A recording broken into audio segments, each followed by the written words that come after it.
Kemudian yang ketiga, orang yang tidak merugi kata Allah adalah orang yang selalu berpesan dalam kebenaran. Kata Allah Subhanahu wa taala, kuntum khaira ummatin ukhrijat linnas ta'muruna bil ma'ruf wa tanhauna 'anil munkar. Sebaik-baik di antara kalian adalah orang yang keluar menyeru kepada kebaikan dan mencegah kemungkaran. Jadi ayat ini menandakan bahwa orang-orang yang selalu berpesan dalam kebaikan itu adalah menjadi manusia yang terbaik, besar pahalanya. Tetapi apabila orang-orang beranggap bahwa hanya ustadz lah, hanya kiai lah yang bertugas untuk menyampaikan, maka itu salah besar. Jadi kita harus perbaiki mindset kita bahwa semua orang berpotensi untuk menyeru kepada kebaikan dan mencegah kemungkaran. Jadi bukan hanya tugas ustadz saja menyampaikan. Lebih baik kita membagi tugas. Para kiai di mimbar, para ustadz di mimbar dia berceramah. Kita tidak usah usik. Masa ustadz berceramah aja di mimbar aja? Masa tidak turun ke jalan?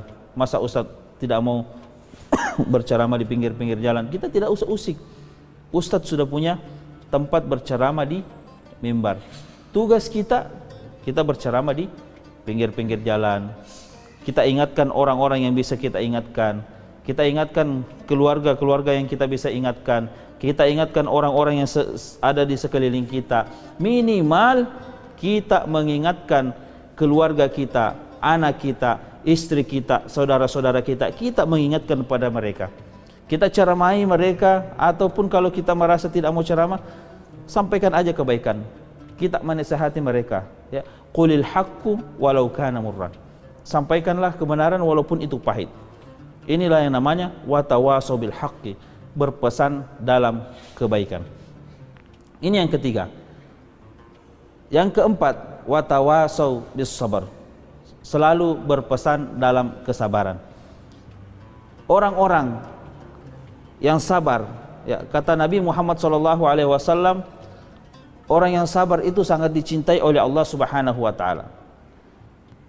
Alladzina idza asabatuhum musibah qalu inna lillahi wa inna ilaihi raji'un.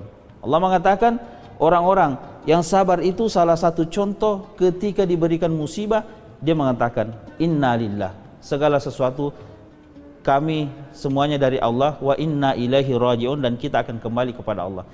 Dia bersabar. Jadi apapun masalah yang dia dapatkan, apapun problema yang dia dapatkan, dia bersabar kepada Allah Subhanahu wa taala. Jadi dia bersabar kepada Allah sehingga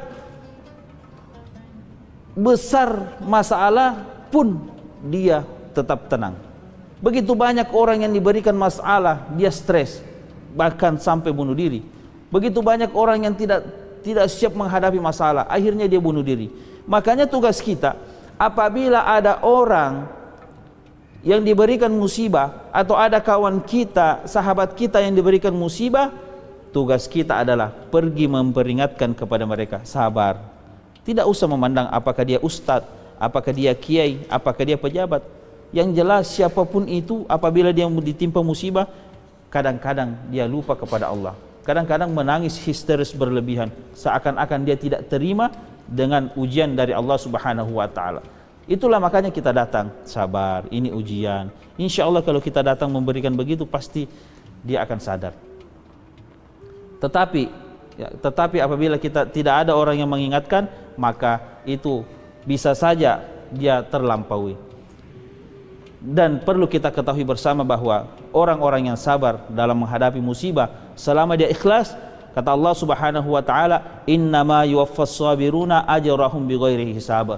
Orang-orang yang diberikan kesabaran, dia sabar kepada Allah, Allah akan memberikan ganjaran pahala tanpa batas. Kata malaikat, ya Allah, saya mampu menghitung jumlah langit. Ya Allah, saya mampu menghitung jumlah air hujan yang turun ke bumi. Saya mampu menghitung jumlah pasir di pinggir pantai, tetapi saya tidak mampu menghitung jumlah pahala yang apabila diberikan musibah dia bersabar. Begitu besarnya pahala yang diberikan oleh Allah Subhanahu wa taala bagi orang-orang yang bersabar, karena hanya Allah yang tahu.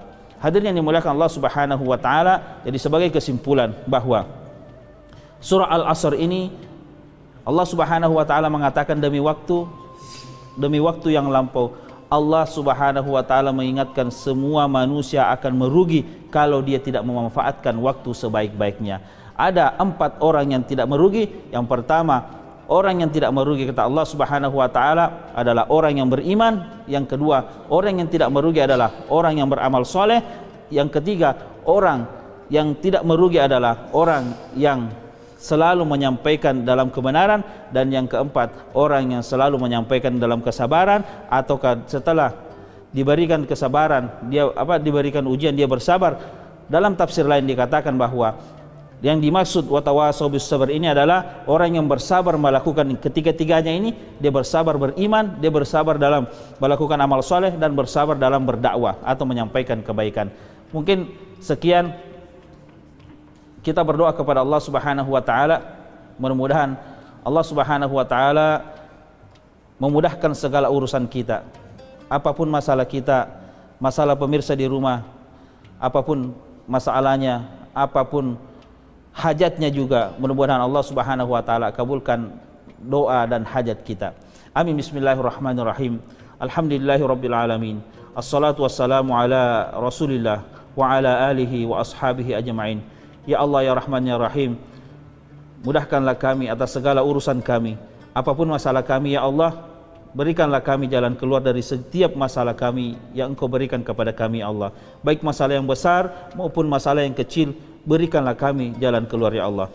Ya Allah ya Rahman ya Rahim, berikanlah kami kemudahan untuk istiqamah dalam agamamu ya Allah. Berikanlah kami kemudahan untuk memanfaatkan waktu sebaik-baiknya ya Allah. Berikanlah kami iman yang benar, iman yang sebenar-benarnya. Berikanlah kami kekuatan untuk melakukan amal soleh, dan berikanlah kami kekuatan untuk berdakwah sehingga kami termasuk orang-orang yang tidak merugi. Wassalatu wassallallahu ala sayyidina Muhammadin wa ala alihi wa sahbihi wasallam. Rabbi ighfirli wa liwalidayya warhamhuma kama rabbayani shaghira. Rabbana atina fid dunya hasanah wa fil akhirati hasanah wa qina adzabannar.